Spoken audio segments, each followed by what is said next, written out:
Ladies and gentlemen, it's my honor and my privilege to bring up one of our uncles right here. Please welcome Steve Van Doren.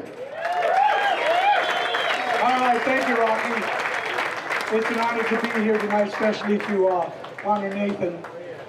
Trying to think of a few stories, and that's what tonight's about, a few stories. I got a couple short ones, but one of my favorite was me and my daughter Christy, Mario, have been coming out here for 20 years. And I think it was 12, 14 years ago, I used to get me a house right on Sunset Beach, a small little house. And Nathan and the Florence boys were coming over there, I heard. So I went to Foodland and I bought like $50 or $60 worth of candy. I brought it over and they show up and I go and throw it onto there was a couch there, kind of a couch bed area there. And I'm waiting for, you know, John and Nathan, his brothers, all to run over and get there running. Nathan just like takes them all out, gets what candy he wants, puts it in his pocket. So he's just a big kid. So I love you for that, Nathan, but it was just one of the ones I remember. So I've been getting compliments tonight on this shirt. I want to tell you a little story. Maybe 8, 9 years ago, Nathan came back from one of his trips and gave me a Hawaiian shirt, Jam's World Hawaiian shirt. So I've had it, I wear it all the time. I hope people give me compliments on it. I went to Cambodia this year in February. And while I was out there, I was trying to send a photo because I'm always wearing Hawaiian shirts, so I brought 2 of them with me that day to the Cambodian Children's Fund. And I wanted to put it on, Mitch sponsors a young lady there. I wanted to put it on her and say that I vandalized her so she's Hawaiian print too. So I put Nathan's shirt on her, you know, figuring just going to get it on there, onto her and then I'll take it back. No way. She never wanted to let that go. That was like hers. She's about 12, 13 years old. And so my shirt that Nathan gave me is over there in Cambodia on a lovely girl and wouldn't give it up. So I went to Jam's World over in Waikiki when I was on a vacation about 2 months ago and walked in. I said, I think this kind of my newest Nathan Fletcher shirt that's here. So just representing there. So of course, Nathan's grandfather is Walter Hoffman, and I always go down there and buy like 13 different fabrics. He lets me go out there. He says, when are you going to place an order, you know? So I go out and poach on materials all the time, make myself some shirts, make myself some shorts when I go up, and some shoes when I go over to our factories. And just this last summer, in honor of when my father, just before he started VANS, made some shoes for Duke Wanamoko, I went and got some different fabrics. And so our whole surf team, we all put on shirts and shoes that I made out of Hoffman fabrics. And we're going to actually take that picture and put it right up next to the Duke Wanamoko that has Fred Hemming, Corky Carroll, and Butcher on Arsdale in it and stuff. So we got some roots back there. But one thing, you know, we're here for Nathan tonight, you know, great surfer, but I wanted to share something with you as we talked about the VANS family. And Nathan's a great skater. You know, and so yesterday we went out, we're going to show you a little video. A lot of our riders were out there. We got 20 years coming up next year with Jeff Rowley. Omar's been riding with the VANS since he was 14. There's a lot of family involved, many years, but 20 years for Nathan. We're honored and just wanted to share with you our family yesterday out at the skate park, if I could.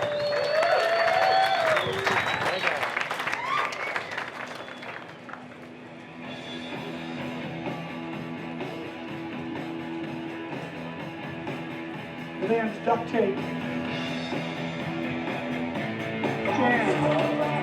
Jam.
Herbie, Gibby, Nathan, Christian, thank you for being part of VANS family. Thank you very much.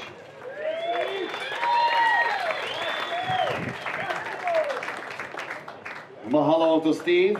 Thank you very much. Now, we'd like to ask someone Uncle Steve just mentioned, Uncle Herbie. Pops will come on up and say a few words. I remember when I got my first Astro deck. It was part of the prize package at the Haleiwa Menehune Surfing Championship. Circa 87, something like that. And I know it had been out for a while, but thank you, Uncle Herbie. My back foot was solid. No slip, right? Full on grip. Yeah. Well, I got a Jam shirt on as well like Steve. Love it. But I could tell you a little story about Nathan, or a few, or a lot. But one was I always made him wear a pink wetsuit so I could see him, because he was out of control. He was always out in big waves, and I'd have to pull him up by the leash. So he had also Jerry Lopez gun. It was fluorescent orange and pink. So I could see this, wherever he was at all times, and I pulled him up a few times. And he's still doing it. And congratulations, Nathan. You're doing such a great job. And skating, woo, he skates, he surfs, he motorcycles, he snowboards. I don't know what else. I mean, he does it all. And that was fun, because Christian, my other son, and Nathan and I, we'd always travel with the family, and even Grandpa. Grandpa was a big surfer. He won the first 2 Makaha surf championships, tandem, back in 50, 51. I mean, he's gnarly, original beach boy, Howley Beach Boy, first one. There was other surfers, but he was a beach boy. And, that's pretty cool. So it runs in the family, and now, like Grayson, he's another Fletcher, skating and surfing. And, Nathan's got 2 little guys coming up, Laser and Jetson. They're body womping and doing it all, Mostly, they eat it and they get up and do it again. You can always tell somebody that loves to do something once they eat it and they get back up and keep doing it. And, Nathan broke his leg a few years ago. It was a femur. And from what I heard, you could hear it down the block when it broke. They heard it on the beach, and so it's pretty gnarly when he goes on these surf trips to ride waves that are, in Chile and different places that are just big and cold, freezing water. And after you've been up for, on a plane for, I don't know, a couple days, to get there, it's pretty gnarly to paddle out and all those waves and, stay alive. So I'm always happy to hear his voice. God, it's just been a great trip having him as a son. And, his brother always did these wild skateboard maneuvers, because I'd always take Nathan and Christian to the skate park, so they were skaters, And I was a skater. I was the first pool skater, if you want to know. And I put clay wheels on my board and made it. So anyway, I'd take Christian and Nathan to the skate park or wherever, hills. We used to ride the hills in San Clemente behind the high school when they were making it, after surfing trestles. We had to go surfing first. It was first priority, but a surfer started skateboarding. Yeah. And it's great to watch them. And but back to the story with Christian and Nathan going to the skate park, and then Christian took it to the water and doing these airs, and Nathan could do them all, but he wanted to turn harder than anybody. And you can see it on these, in these movies I was just watching. Those turns where his fins are barely hanging in and he's going back up the face. You know, it's pretty radical. And then flying back around. But how about those long waves? He took me to Desert Point last year, and it was just insane. The waves were just, I shouldn't be saying that, should I? But I have to because it was so nuts and shallow, and you know, every time you wipe out, you're usually bloody. But Nathan just, you know, he loves that wave, and it's fast and insane and crazy, and I want to go back. It's like, you know, being a little kid, you know. You get hit and you like it, and you want to come back. So, yeah, Nathan, you're a Charger and a great surfer and a great dad.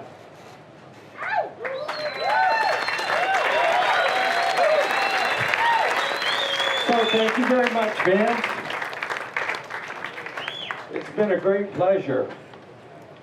And so I gotta bring out my camera and take a picture of the lights. Thank you very much, and aloha to everybody, and have a good time, and we're gonna check out the surf tomorrow. I'm going to get a picture of Uncle Herbie with everybody in the background right here. 1, 2, 3. Yeah! So I'm gonna keep going here. So I quit high school when I was 16 and moved over here. And there was only Nimitz Highway and the thing they call Cam Highway out here. And so all the surfers were older and they lived in town, and I was only 16, so I was just camping out with my bedroll on the beach, you know, at sunset, and jumping in vacant cars when I could find them. Roger Erickson, he'd always kick me out of his car. You'd probably see him at the skate park. You know, the older guys know him. But he was a big wave rider. But we got to, 4 of us bought Dewey Weber's Cadillac. It was a 55 or 56 Cadillac with a big back seat, big front seat, and that was our bed, man. And then, so we'd rotate with the back seat, and then we'd jump in other cars and sleep, and you know, and have a good time. But there was no surfers around; they all lived in town, so they didn't. It was like a 2-hour drive or something to drive out here, 2.5 hours. That's a long ride, man. When you got to go to work and whatever, you know, like Fred Hemmings, like you're talking about, and those Paul Strow, and you know, George Downing, and Greg Knoll, and Felipe Palmar, and you know, a lot of the old guys. But I was the kid, so I got to hang out, you know, go surfing while everybody else was in town. And Jeff Hackman, a great surfer, won the first Duke on a magic board that Dick Brewer made. And he'd leave that at my house, and I just loved it. And there was no leashes, no leashes. So surfing Sunset, it was pretty big, and it started closing out, and I lost the board. Holy shit. I lost the magic board. And it was out, and it was, I swam to the beach, and I couldn't find it, and it was going by Cami Land, in between outside Pupukeg, and I had to go get it. I had to go get it. And so I borrowed somebody's big 11-footer and paddled for it. And I got it back. But it was the scariest thing, being a little kid like that, man, nobody around. And you got a lot of kids out here, little guys that are rippers. And I love it. I love to watch the kids because that's the next generation of VANS. Yeah. And VANS keeps it together, you know, like they were saying 66. I think I was the first one to have a pair of VANS.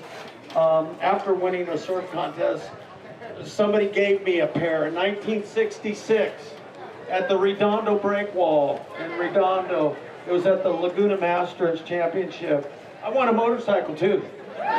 like that. But I had my VANS on, and it's in a magazine with me holding the Bay City Surf Club. So, anyway, I still got them. The great family. 3 generations. Yeah, keep going, you guys. You are. Chrissy is, yeah. 4 generations now. It's like the Fletchers. 4 generations, yay.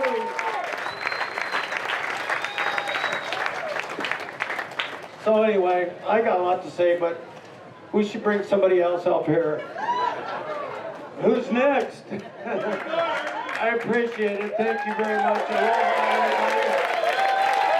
And the Triple Crown of VANS, right? It's a great honor to be here and watch the kids go off. Oh, and we got another kid here, Joel. Yeah, Joel. I've known him since, I don't know, how old were you? 11? I'll tell that story in a minute. Fuck, Herb killed it. We got a little bit of Herb up here. That was awesome. And up for Nathan and I both.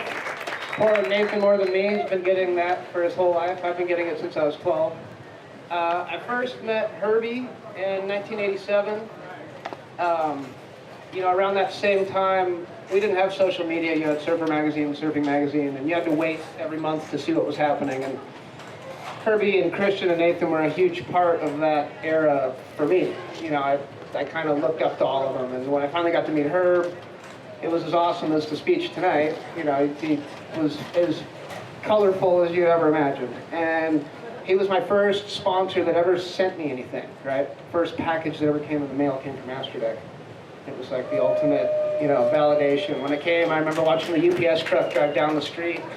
It was just like, whoa, right? And I hadn't met Nathan yet, but I knew a lot about him from reading stuff, and he was the only other kid that I knew of that rode a longboard, right? Which for me was huge, because I was like, wow, you know, I look up to his brother, and his brother's rad, and they both ride longboards, and his dad's rad. And so then we finally met in 1988 at Oceanside, and I was 12. Nathan's a year older than me, almost by 5 days, and we were sitting in the swing set at Oceanside Pier, swinging back and forth, you know.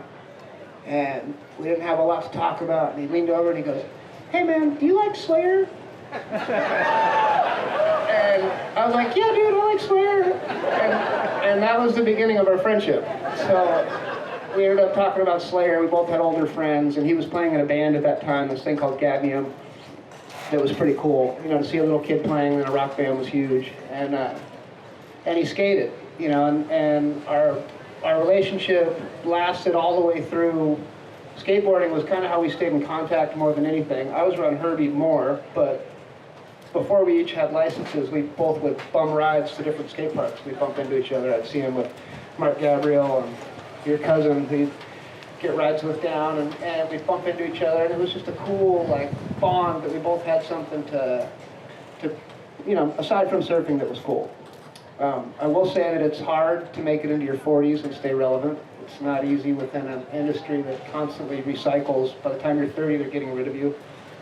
You know, you go through a lot of injuries and divorces, you lose friends, you know, a lot of stuff. I had to think about it before I got here. I was like, man, I don't want to generalize, but it really, in the bigger picture of watching a lot of careers that make it a long way, it's a lot of work, you know, and not a lot of people make it over the hump and still stay to where there's like value to what you do.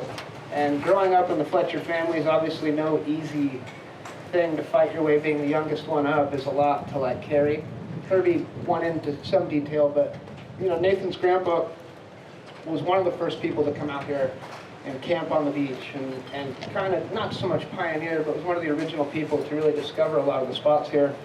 There's a chance he might have told Bruce Brown about this wave called Pipeline, you know. From what I remember, he might have been one of the ones that body surfed it before Phil Edwards actually went out and rode it. His aunt was the first person. It was Flippy. Thank you, Herbie. That's right. I've been hearing that my whole life. Fuck. Hey man, where are you guys? You know, it's been the best education ever, because anytime I was ever out of line, Herb put me right back in, you know? And Bob Simmons. And Bob Simmons, there we go. I actually saw a picture of the tent and campground that they had at Aikai when there was just pine trees and sand dunes. So yeah, he's definitely got some claim to being here. It's cool he moved home to raise his kids here the same way his dad raised Christian here and him as a kid. And it's a pretty cool path, right? He's a definite person for people to look at as a role model for sure. He's been through a ton of stuff, pulled out of it, completely normal. Still inspiring people, still gnarly. The big wave thing is a whole nother deal. To be in your late 30s and catch the wave he caught in Tahiti speaks volumes. I don't want to catch that ever in my entire life or have anything to do with it. Most people at that period of time in your life are kind of like pulling the brakes. You know what I mean? You're like, I'm going to sort of keep it safe. And that never was something he did. And it kind of catapulted him into the legend that you are today. So I want to say congratulations, Nathan. I want to thank VANS for believing in their athletes beyond, just what your shelf life is and the things they did for Tony Alva and their skate team and all the people that have remained awesome through all periods of time. So in that, I want to say everybody, congratulate Nathan on an incredible career. It's not even close to being over. You've been an awesome friend, dude, for 30 years. It's a pleasure to get there and speak, Very cool. Thanks, Herb.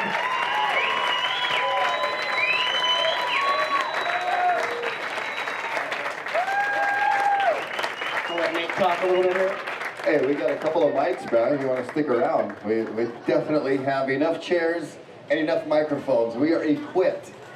But, ladies and gentlemen, Joel Tudor. Give it up for another long-time VANS Ohana member. We do have Joel's Duct Tape Festival Talk Story panel discussion tomorrow night down in Haleiwa. Make sure you guys come and be a part of that. And our surf day coming up at Ala Moana on Friday. And once again, Uncle Herbie, thank you so much. I long for the days when there was no leashes, limited car registration. You can go ride somebody else's board, sleep in somebody else's car, and nobody gonna care. Try to do that today, it's kind of hard. But Uncle Herbie, thank you very much. And the 2.5 hours to get from Honolulu to North Shore. It used to be that long, and I think about the late 80s, mid 90s, it was the shortest it's been, because now it's longer than that. But enough said on Uncle Herbie. Thank you so much, Uncle Herbie. Thank you very much. Uncle Steve, Uncle Paul. Amazing to have the whole Van Doren Ohana here. And Joel, thank you so much. And Nathan, why don't you talk a little bit about what your dad had to say, about what Joel had to say, and Uncle Steve, and where you are right now. Okay, hi everybody, I'm Nathan. Hi Nathan! And first and foremost, I honestly just have to thank my family and my mom and dad for just doing everything they did, putting up with me and my brother, and taking us everywhere, dealing with it, ups and downs, and then all my friends that are here that came out to see me. Some of my just friends that don't even surf or whatever, just my friends, and I love them dearly. And then, honestly, just VANS has done so much great things for me and all the other people. So thank you, Paul and Steve and Christy. You guys have just been awesome. You could have dropped me many years ago, and you did it. So that's just insane. And it's actually, they've kept me till I've got to be the best me that I am now. And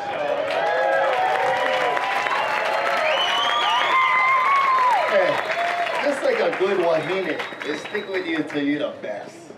There were some dark times, and my wife, she stuck with me, and now we have a great family, and I'm normal, and so it's just great, So I gotta thank you guys for that. And then the other thing is all my friends and everything I know is from surfing and skateboarding, and that's pretty much my life, and that's what I know. And so all the people that I do know that came out through that, and all the skaters that were at the thing yesterday that came out because they're VANS and they wanted to see me, you know, really thank you a lot for coming. It means a lot to me. And I hope they understand it, you know, because this is our life, this is our passion, this is what we love.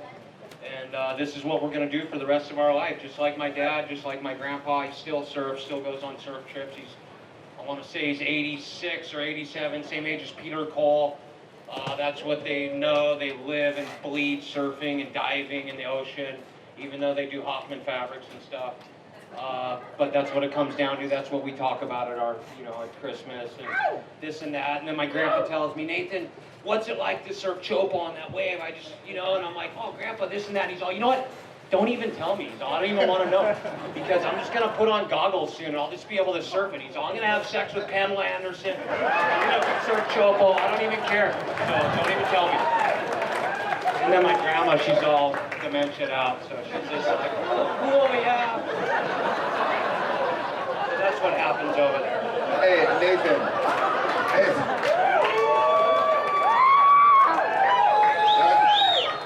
That conversation will be coming up again in about 10 days, I assume. It'll be Christmas dinner. Nathan, let's dial back the clock a little bit. There are a lot of folks here who know exactly who you are, but there's some folks that may be seeing or meeting you for the very first time and looking through your little experience center right there. It's quite telling of your surfing career.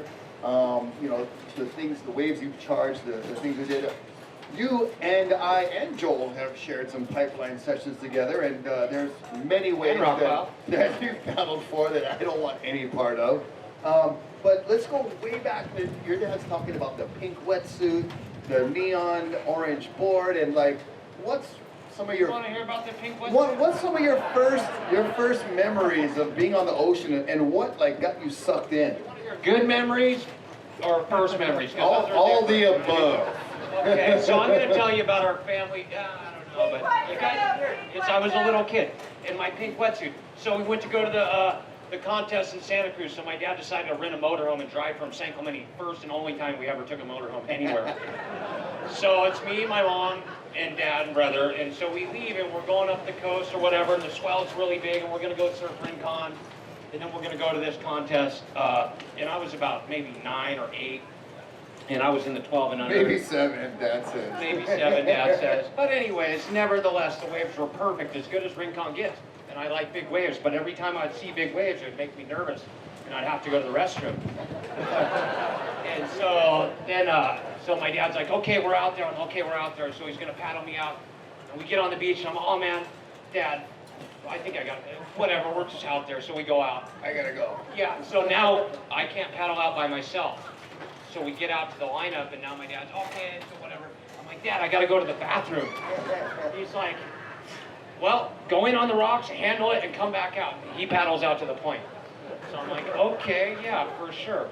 And so anyways, I'm waiting, and I got to go really bad. And so I'm like, whatever, I ain't going in. There's no way I'm making it back out here to surf more. So I go to the restroom in my wetsuit. Right? So my dad catches And it was a no wave. longer pink? A set wave, obviously, my dad catches. Goes by me, comes out, yeah, brown, whatever. So he comes back out, and he's all, so what, Nathan, did you handle it? I'm all, yeah, I handled it. Well, he's all, well, what'd you do? How are you already back out here? I'm all, I just went in my wetsuit. So he's just like, what? Unzips me in Santa Barbara, right, Rincon, middle of winter. Gives you Flushes ribs. me, and then I go straight to the beach. Pretty much ruined the trip right there. So, yeah, that was the pink wetsuit. All right. Hey, that's a very good childhood tactic of getting rid of the pink wetsuit. I mean, Really tripped my brother out, I'll tell you that. Oh man, it must have been a long drive. Dad still got the wetsuit. Yeah. You didn't see it in the shrine over there. It's hanging in the back. And so you got the surfing bug. We all know that. But you know, the VANS family and the brand started out as being that counterculture, that active sport that we like to call it. not too much snow where you're from, but you did get incorporated into skateboarding from an early age, thanks to your dad. And what's some of your earliest skate memories that you can kind of tell us how you got that stoke? Okay, Rocky. Yes, Anyways, man. we're gonna talk skateboarding, I guess, and the history of me when I was a little kid. So when I was a little kid, yeah, my dad would make skateboards to go down hills, and he was good friends with Jimmy Mahoney, the guy who did the first contest at Signal Hill. And my dad would just tell us, man, skaters are gonna do airs, it's gonna be happening in surfing, we're going to the skate park, it's all about aerials, you know? So then my brother had this good friend who was his classmate, his name was Jason Jesse. And Christian, Jason Jesse, and this kid Jason Sin were all best friends in the 6th grade, and I was in 1st grade. And so the way Jason pretty much got involved in this whole skate thing was he was into it, but he was friends with Christian, and so my dad would take us to the Big O, and so then my dad would take me, Jason, and Christian to the Big O. And so then we'd all go to the Big O, and then we'd go to these different parks and skateboard. But then slowly the skate park started closing down because it became illegal and insurance. I think the Big O had a water slide some dude flew out of or whatever. But, you know, it just became illegal. And it was actually when I was a child, and it was at a lame time because I loved skateboarding and I thought that was everything. And the skateboard style, the soy, even Gator, Jeff Phillips, Neil Blender. At that time it was all vert and people, you know, they were just different kind of people, like Zorlak, Pushead, all the Texas guys. It was very, what? Dwayne, yeah. But, so anyways, thanks, Dad. But it ended up that we would go skate, and so I just loved it, and then they stopped the skate parks, and so we started skateboarding street, and then people started doing gaps, and let's say like Chris Markovich, and then even like Danny Way at that time was skating street. And so people started doing handrails and all that. And so I got into that. I was stoked. I was jumping down gaps and stairs and all these other dumb things that I realized, like, what the hell am I jumping onto flat for? So I kind of gave that up, but then skateboarding became legal because Tony Hawk and such made millions, and so then you'd see the soccer moms. I remember those bumper stickers and t-shirts. Skateboarding is not a crime. Right, but mine said free Hasoy at that time. Yeah. So, anyways, it just became illegal, and so it's nice, and then VANS somehow wanted to put maybe 50 skate parks, 40, 35, I don't know what the number exactly was, but they did how many, Steve?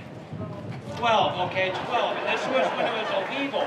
Thanks, so, Uncle. What they did was they replicated bowls of Upland and different pools, like up in San Jose, I think they did one of the Clover Bowl at the Big O, but in Santa Ana or whatever, where the VANS store was, they put the Combi Bowl.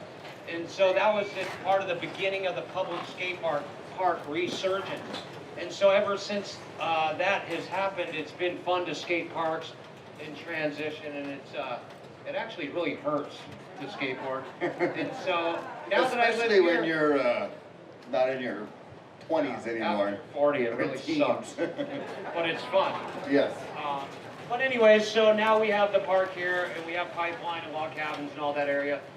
And so I take my kids over there and pretty much, you know, roll around the park, see the kids, and like, those are all my friends and all the parents and the kids and all that. And so yesterday to be there and see the video that you guys saw, but to see my friends' kids at the product giveaway or skating with the best guys in the world, say Jeff or Tony Trujillo, or I don't even know, just the best guys, it's like, and then I see my friends that are there all the time religiously at that park, and then they're with the best guys. And so that was just super awesome yesterday for me as a surfer and a skateboarder to have the whole VANS team, skaters, and we took a team photo, which was awesome because the VANS surfers and the VANS skaters, we don't see each other. In fact, I don't even know some of the skaters. So I tried to introduce myself, but yesterday was a pretty special day as part of a VANS family. And a VANS affair yesterday was an awesome day for all of us. And so all those guys that came tonight too, thank you, because we're all VANS. What would you say? So I just have a couple of more questions for Nathan, and then we can actually, if you'd like, if anybody would like to ask a question, after that, we can open it up to that. I don't know if that's like... Just no Steve Olson. He can't ask a question. That's like Russian roulette here on the North Shore. But, so I'm just, you know, looking at some of the photos there, knowing of you as long as I have, being a kid growing up here, a tad younger than you are, but still looking up to the Fletcher family and the Wave Warrior movies that we rewound and watched over and over again until the VHS was like burning hot. And the aerial game that you guys talk about, that like obviously was like, man, that was like next level stuff. And you look at all the kids today on the World Surf League, on the tour, whenever the waves are appropriate, they are launching aerials, and that's what you guys started. Yeah, well, I didn't start anything. I was just around it and just applied myself. Right, that was plural, like you guys, but like your the brother. thing is, I saw it. Yes, My you were brother, right there. my brother was the first guy to really consistently make them. There was Right. Archie, Mark Potter, Right. Kevin Reed from Santa Cruz was blasting. Yep. There's a lot of people, but you know, it takes all of everybody to make a whole. And so actually, without everybody, I wouldn't even be here. And so pretty much, you guys are just as important as me and all my peers. It's like, it's insane to even be here from aerials and surfing and big waves, because you never see people in the ocean, all you guys.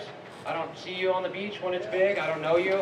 You guys are other places, but that's when I go do my thing. And it's interesting. And so then there's people that I know only from that area. And so those are my big wave friends, we'll call them. And then I got my skate friends. And I don't know. Hey, what would you say to the statement that you're probably in the last, let's say, 20 years, 2 decades plus, with VANS, but also with your family, looking at the photos in there, the sports that you do, at the level that you do the sports, you're probably the most well-rounded action sports figure that we have today. How about that? Covering skateboarding, small wave surfing, big wave surfing.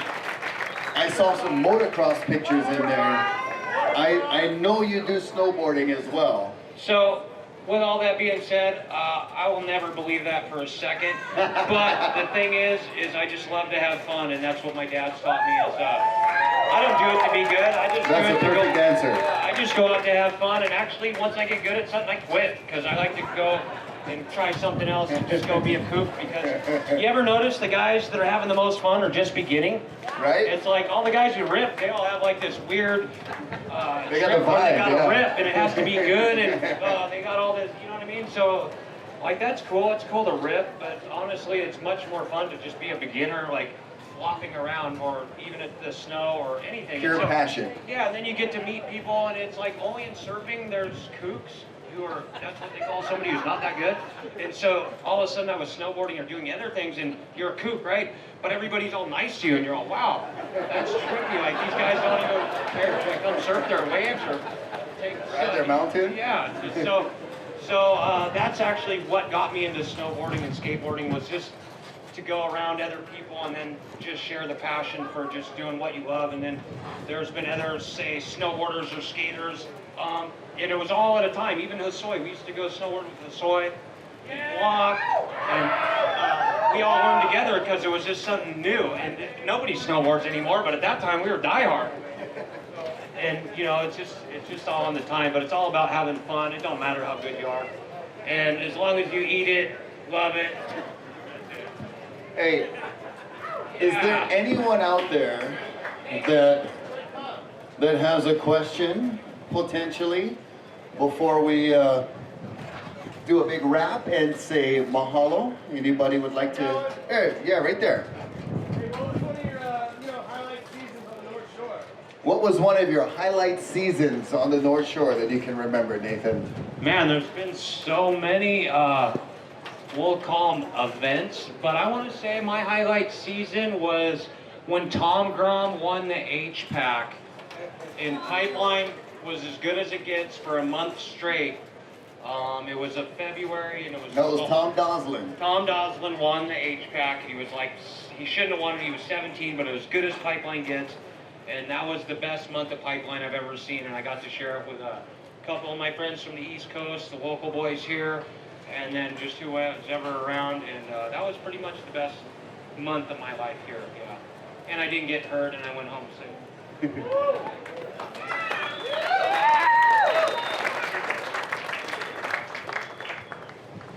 Well, Nathan will be here the rest of the evening, I'm sure, hanging out. You can't miss him. He's the dark, handsome guy with the beautiful lei on behalf of Thank you, Knost, and thank you, the VANS Ohana. Nathan, any last words that you'd like to share with anybody who's either picking up a sport, or you've said many of those things, but just want to make sure you have everything out there that you'd like to share with us tonight. Right. Anyways, what I want to truly say is just thank you guys all for even coming and listening to what I have to say. I wouldn't have blamed you if you didn't. But the other thing is thank you, Steve and Paul and Christy. And I couldn't have done this without you. I would do it no matter what, period. But you guys have backed me and you've been my family. And I really, truly, sincerely admire and love the fact that I'm part of VANS. And I wave the flag proudly. So thank you guys. Thanks, Dad. And all my peers and friends. Thank you. One more thing, Nathan. One more thing. You have a movie coming out. I got a movie coming out, yep. And you know what? This stage is actually on a slant. I can vouch for it. So no worries there. But Nathan, you've got a movie coming out called Heavy Water. We're going to watch a little teaser of it here. A 2-minute teaser.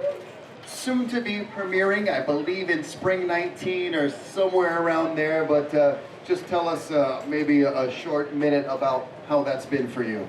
Okay, yeah, no, it was just an opportunity that it arose, and so my friend over here, Michael Obowitz, he was doing interviews, and then he was like, oh man, blah, blah, blah, I want to do your life's whatever, and I was like, you know what, the only thing I ever really want to do is like, because I'd jump off things into the water, right, with cliffs, and because I would see this guy, Hassoy or whoever, boneless, bomb dropping, so I used to jump off things, and so I told Michael, I'm like, you know what, I'll do this whole thing, only if you make it happen if I could jump out of a helicopter into a wave, And so he's like, you know what?